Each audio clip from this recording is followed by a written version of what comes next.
toque cada uno de ustedes. Me da muchísima alegría estar aquí hoy.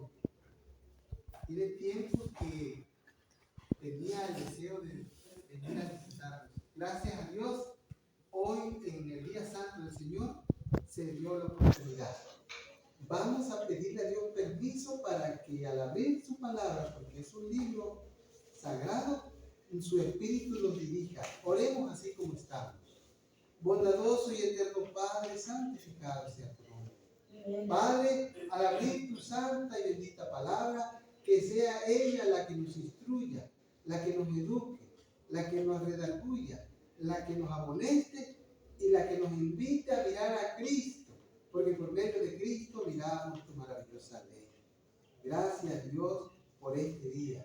En el nombre de Jesús, amén. Amén. Bueno, en la lectura bíblica, nosotros oímos que en el libro de Génesis, en el capítulo 2 y versículos 10 al 13, dice que del Edén nacía un río que regaba el jardín y que desde allí se dividía en 4 ríos menores o 4 ramales. El primero se llamaba Pisón y recorría toda la tierra de Ávila, donde había oro. El oro de esa región era fino y también allí había resina muy buena y piedra de ónice. El segundo se llamaba Gijón y recorría toda la región de Cus. El tercero se llamaba Tigris y recorría el este de Asiria. Y el cuarto era el Éufrates. Hermanos, así como en el principio había un río, pero ese río se esparcía en 4 ramales más pequeños, asimismo, de la misma forma, el Evangelio es uno solo. Y a semejanza de ese río, que se partía en 4 ramales, el Evangelio también se reparte en 4 ramales, como si fuera un río que riega toda la tierra. ¿Cuáles son esos 4 ramales en los cuales nosotros podemos ver el Evangelio que las personas que se dedican a estudiar la Escritura, los eruditos, le llaman los 4 evangelios? ¿Cuáles son los 4 evangelios de los que la Biblia nos llama? Nos dice que son el Evangelio de Mateo, Marcos, Lucas y Juan. Esos 4 libros nos hablan específicamente de la vida y obra de Cristo, ¿sí o no? De la misma semejanza como en el Edén había un río que salía del Edén y que se repartía en 4 ramales y toda la tierra de esa zona era regada. El agua que de ese río salía hacía que toda la naturaleza que estuviera por ahí florecía. De la misma forma, el libro de Mateo, el libro de Marcos, el libro de Lucas y el libro de Juan, ellos son los que se encargan de darle vida espiritual al planeta, ¿sí o no? Porque en esos 4 libros encontramos la vida y obra de Cristo.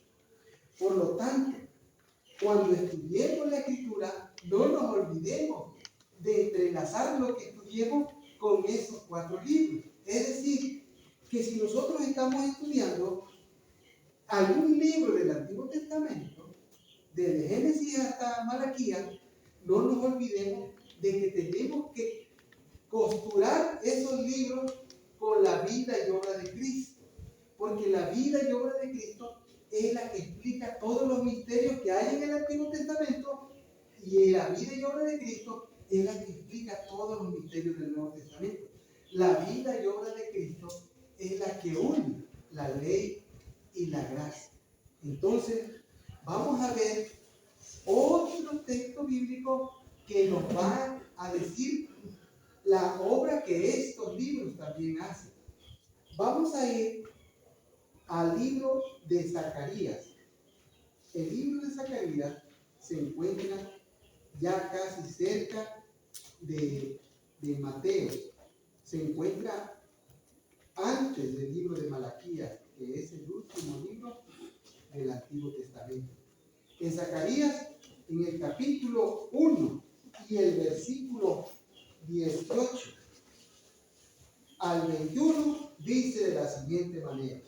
Dice: alcé la vista y vi ante mí 4 cuernos. Le pregunté al ángel que hablaba conmigo: ¿qué significan estos cuernos? Y el ángel me respondió: estos cuernos son los poderes que dispersaron a Judá, a Israel y a Jerusalén. Luego Jehová me mostró 4 carpinteros y le pregunté: ¿y estos qué han venido a hacer? Y Jehová me respondió: los cuernos son los poderes que dispersaron a Judá, a tal punto que nadie pudo volver a levantar la cabeza.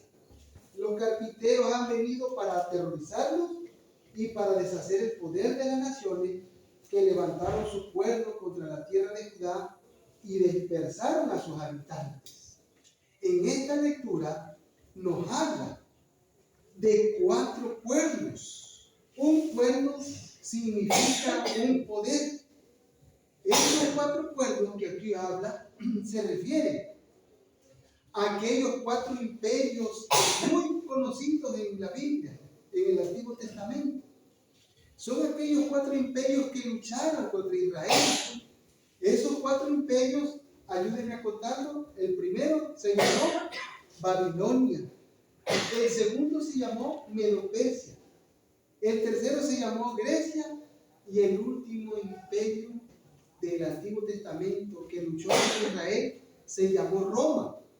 Esos 4 cuernos, dice la Escritura, que a Israel, a Judá y a Jerusalén le hicieron mucho daño, ¿sí o no? Así dice, le hicieron mucho daño. Pero también habla la Escritura que venían 4 carpinteros. Y esos 4 carpinteros, también así como los 4 ramales de ese río, simbolizan los 4 libros de Mateo, Marcos, Lucas y Juan. Esos carpinteros también simbolizan estos 4 libros. ¿Por qué simbolizan estos 4 libros? Porque Jesús, la Biblia nos dice qué oficio tenía. ¿Qué oficio es el que Jesús tenía cuando él todavía no empezaba con su ministerio público? ¿A qué se dedicaba Jesús para sobrevivir, para subsistir y para llevar algo de dinero a su familia? ¿Cuál era el oficio de Jesús? Porque él no fue pastor de ovejas. Él fue, ¿qué? Carpintero. Ese fue la labor que él hizo para ganar el pan nuestro de cada día. Pero él es el pastor divino. Él lo que pastorea son a los hijos de Dios, ¿sí o no? David fue pastor de ovejas, pero Jesús, el oficio que desempeñó fue carpintero. Como él llevó a cabo ese oficio, en Zacarías dice que vendrían 4 carpinteros. Esos 4 carpinteros son los 4 libros que nos hablan de la vida y obra de nuestro Señor. ¿Y qué cosa dice? Que esos 4 carpinteros iban a aterrorizar a los reinos que le hicieron daño a Israel, a Judá y a Jerusalén. Pues estos 4 libros son a los que nosotros nos muestran la vida y obra de Cristo. Y precisamente eso es lo que vamos a hacer ahorita. Vamos a ir a ver qué es lo que nos dicen estos hermosos libros acerca de la vida y obra de nuestro Señor Jesús. Vamos a ir al libro de Juan, capítulo 19. Juan, capítulo 19, versículo 17 al 18. Juan, capítulo 19, versículo 17 al 18. Si alguien lo tiene y gusta leerlo, por favor le pido que si le da lectura. Juan, capítulo 19, versículo 17 al 18. Nos habla acerca de la crucifixión de Cristo. Él, cargando su cruz, salió al lugar llamado de la calavera, en hebreo Gólgota. Allí lo crucificaron con otros 2, uno de cada lado y Jesús en medio. Escribió también Pilato un título que puso sobre la cruz, el cual decía: Jesús Nazareno, Rey de los Judíos. Amén.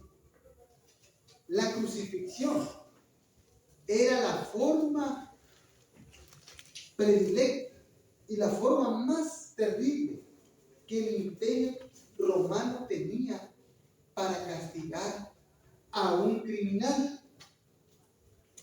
La crucifixión fue un modo horrendo de lastimar al que era castigado, porque el hombre era azotado, era arrastrado, era lastimado, era humillado, era vejado, porque los romanos le querían dar un ejemplo a las naciones que conquistaban, de que de esa forma es como iban a acabar todos aquellos que se levantaran contra Roma. Y entonces te llevaban a un lugar en donde te clavaban de pies y manos a una cruz, no a un madero, como dicen nuestros hermanos los testigos de Jehová, porque los testigos de Jehová dicen así, miren hermanos, los testigos de Jehová dicen que Cristo fue crucificado así, miren, en un madero derecho, con los pies juntos así. Los hermanos testigos de Jehová dicen que Jesús fue crucificado así, pero la misma palabra dice crucificar. En el libro de los Salmos, capítulo 22, ahí dice, horadaron mis manos y mis pies. Y en la Biblia se encuentra la declaración de que sus manos las extendieron. Entonces, cuando estas personas dicen que colocaron a Cristo en un palo derecho, en un madero, porque en el libro de Hechos dice que fue crucificado en un madero, ellos hasta dibujan que Cristo fue crucificado así. No, Cristo no fue crucificado así. Cristo fue crucificado así porque sus manos están abiertas para recibir al que quiere ir a Él. Entonces, aquí en el libro de Juan dice que Él cargó, ¿cómo dice? Que Él cargó su cruz, o Él cargó la cruz. 19, 17. ¿Por qué es importante ver esto? Jesús salió cargando su propia cruz hacia el lugar de la calavera, que en arameo se llama Gólgota. Hermano, una pregunta. Esa cruz que la Biblia así lo dice, que era su cruz, esa cruz era la cruz que Él merecía cargar. No, esa cruz Él la tomó porque Él cargó nuestros pecados. Él la tomó sobre sus hombros y Él no dijo, porque yo le dije a una hermana,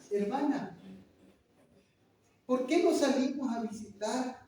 Porque vamos a ir varios, van a ir los jóvenes. Pues estamos invitando a los que puedan, a los que quieran. Porque si la persona ya tiene 95 años, pues ya caminó antes, ¿verdad? O sea, se sobreentiende.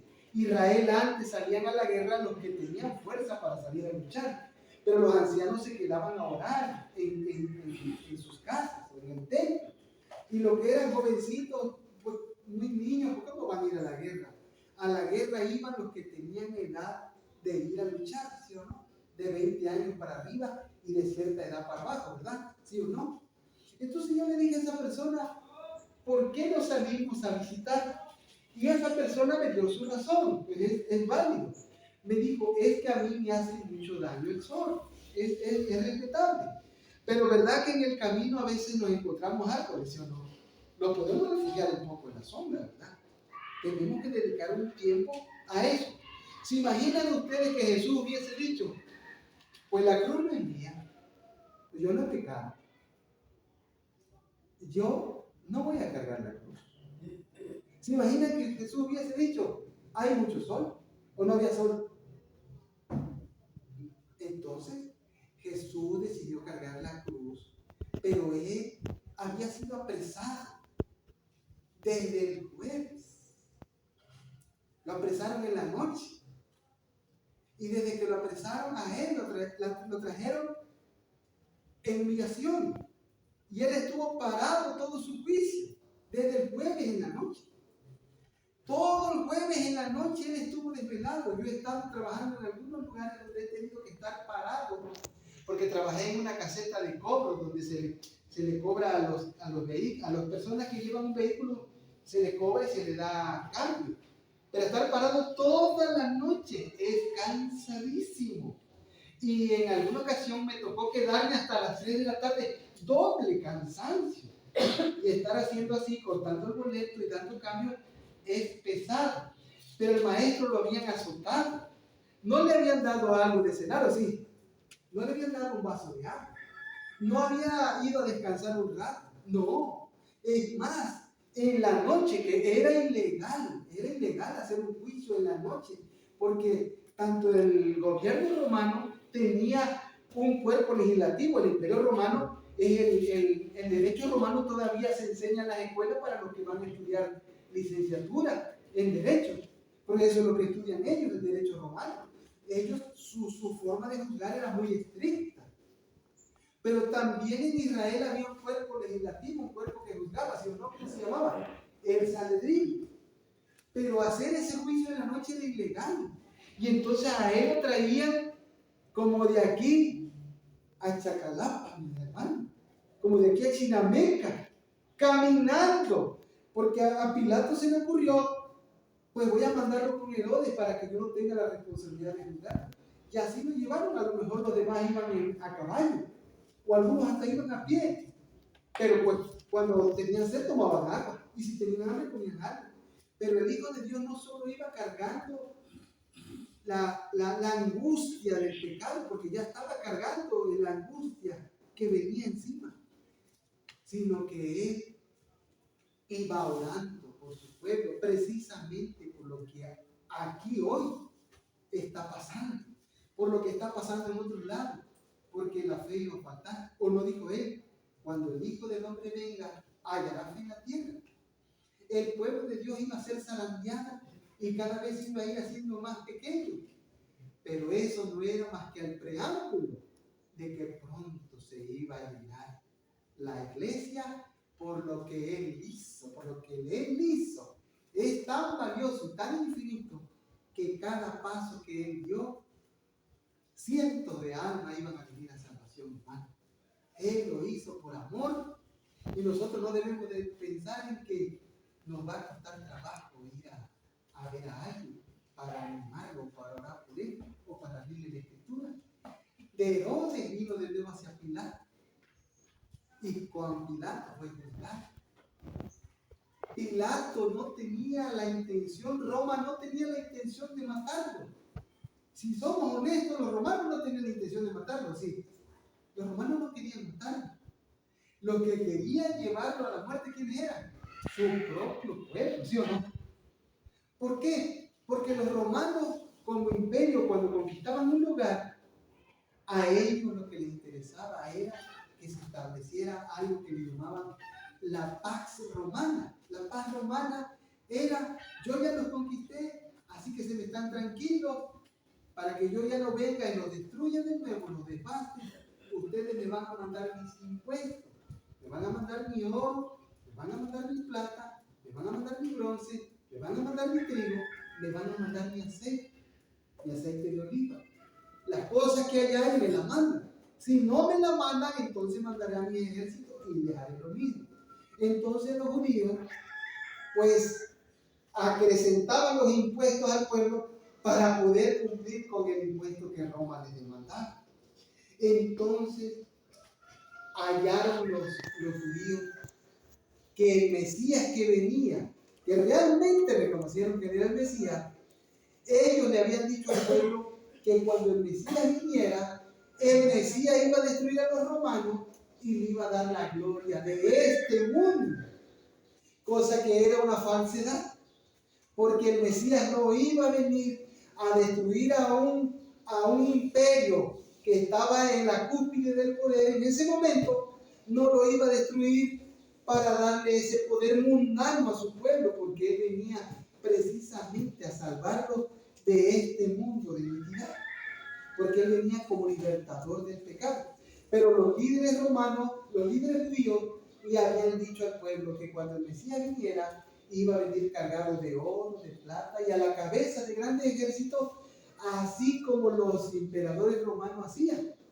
Cuando el Mesías se presentó en su humildad, pues el pueblo no lo reconoció porque los líderes le habían mentido.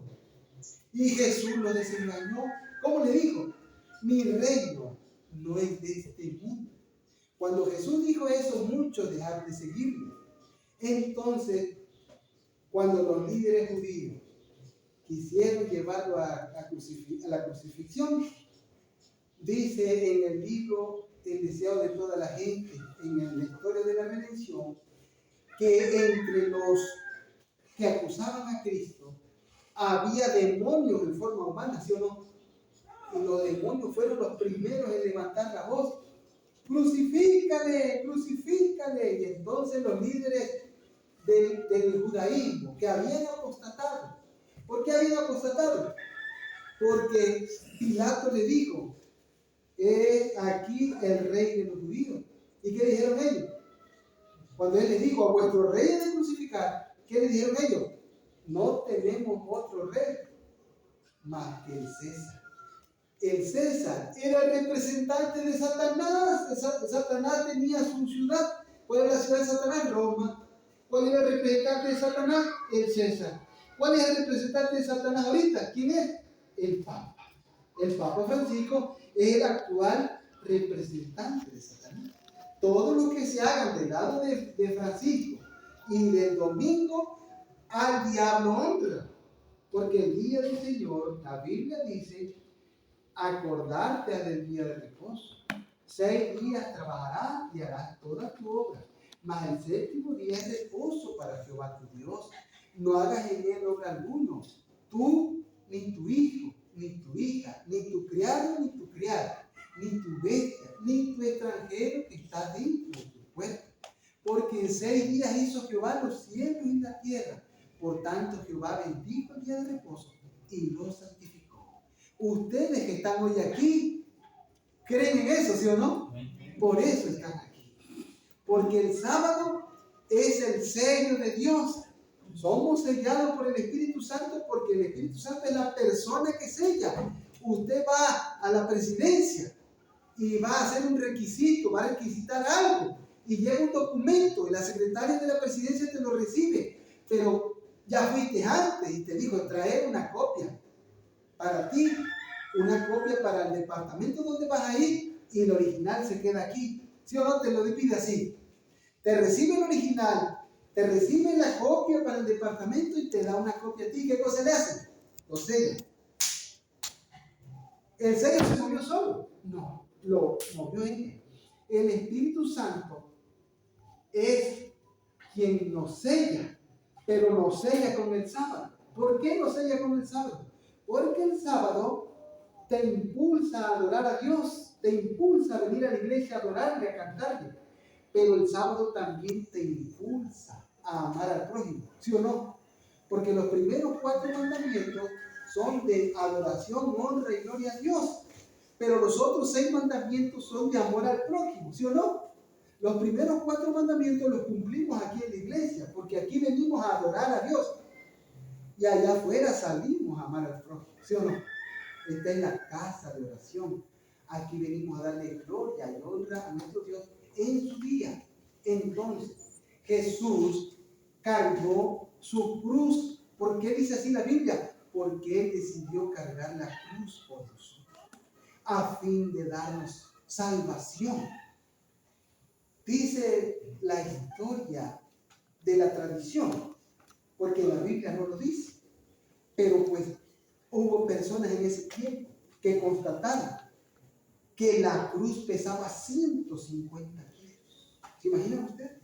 150 kilos. Nuestro Señor la cargó, pero estaba desvelado, estaba cansado, no había comido, no había bebido. Y los pecados del mundo pesaban sobre Él. Y Él 3 veces la cargó y 3 veces cayó, hermano. 3 veces. Una por los judíos, una por los cristianos y una por los adventistas.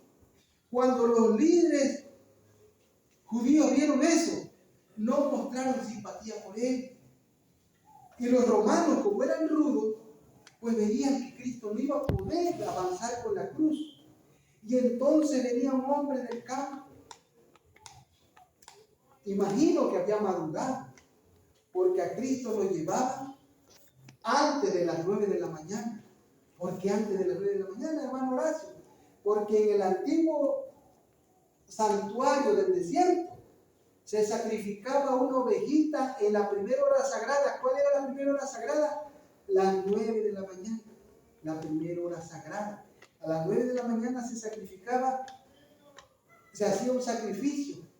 Y luego por la tarde, a las 3 de la tarde, se hacía el segundo sacrificio. El sacrificio más importante del día, a las 3 de la tarde. Cuando Cristo fue llevado hacia el Calvario, iban a ser las 9 de la mañana. Es decir, ellos le llaman a las 9 de la mañana la hora tercera. Porque a las 6 de la mañana, en el calendario de la Biblia, en el horario de la Biblia, las 6 de la mañana comienza la primera hora. 6 de la mañana, 7 de la mañana, 8 de la mañana, 9 de la mañana. Primera hora, segunda hora, a la hora tercera lo crucificaron, lo clavaron. Y lo pusieron en alto, le lastimaron sus manos, imagínense dejarlo caer.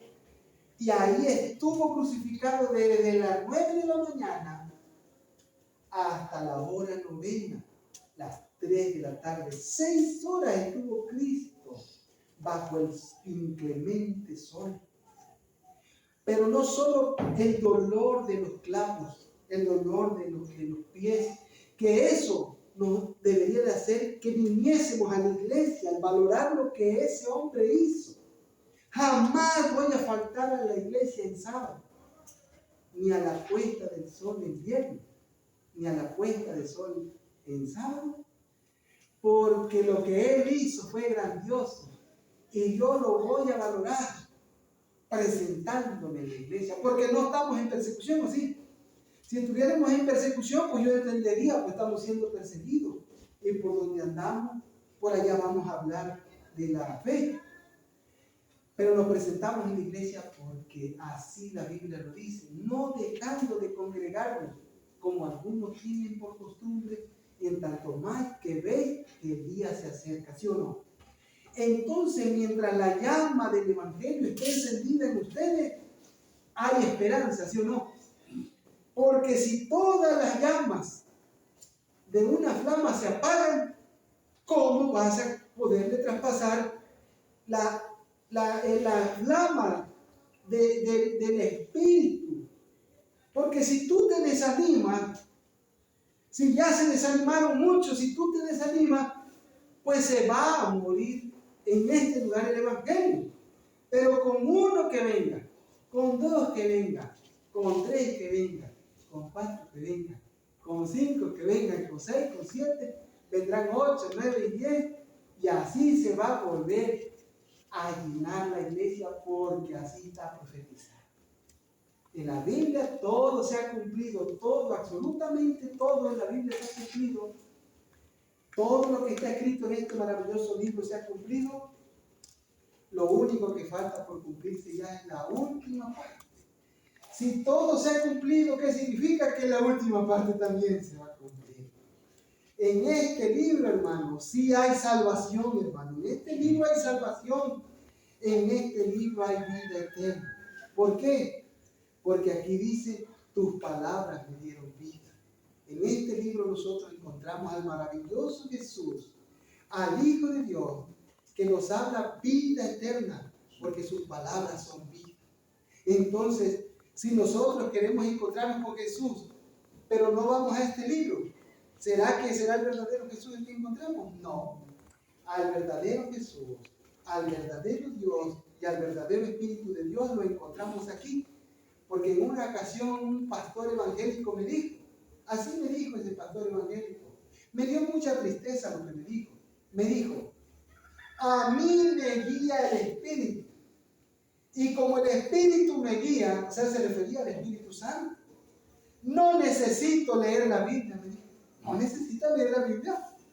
Sí, porque el Espíritu me guía. Asimismo, en tiempo de Lutero había un hombre que decía, el Espíritu nos guía. Y cuando el Espíritu nos guía, no necesitamos haber leído la Biblia nunca. ¿Será que es verdad eso? ¿Y por qué Jesucristo dijo, escudriñad las Escrituras? Porque en ellas a vosotros os parece que en ellas tenéis la vida eterna. Ellas son las que dan testimonio de mí.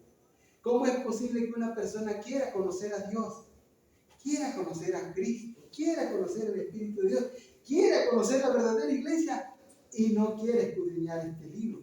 Este libro, hermano, en este libro sí hay salvación y en este libro hay vida eterna.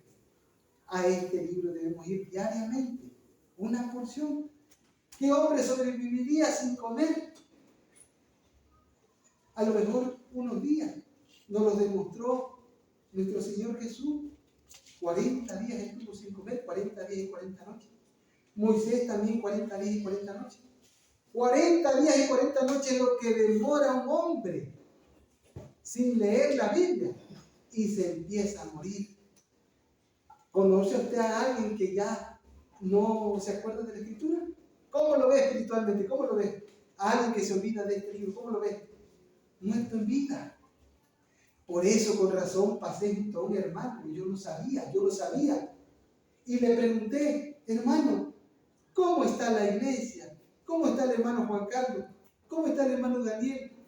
¿Cómo están los hermanos de la iglesia?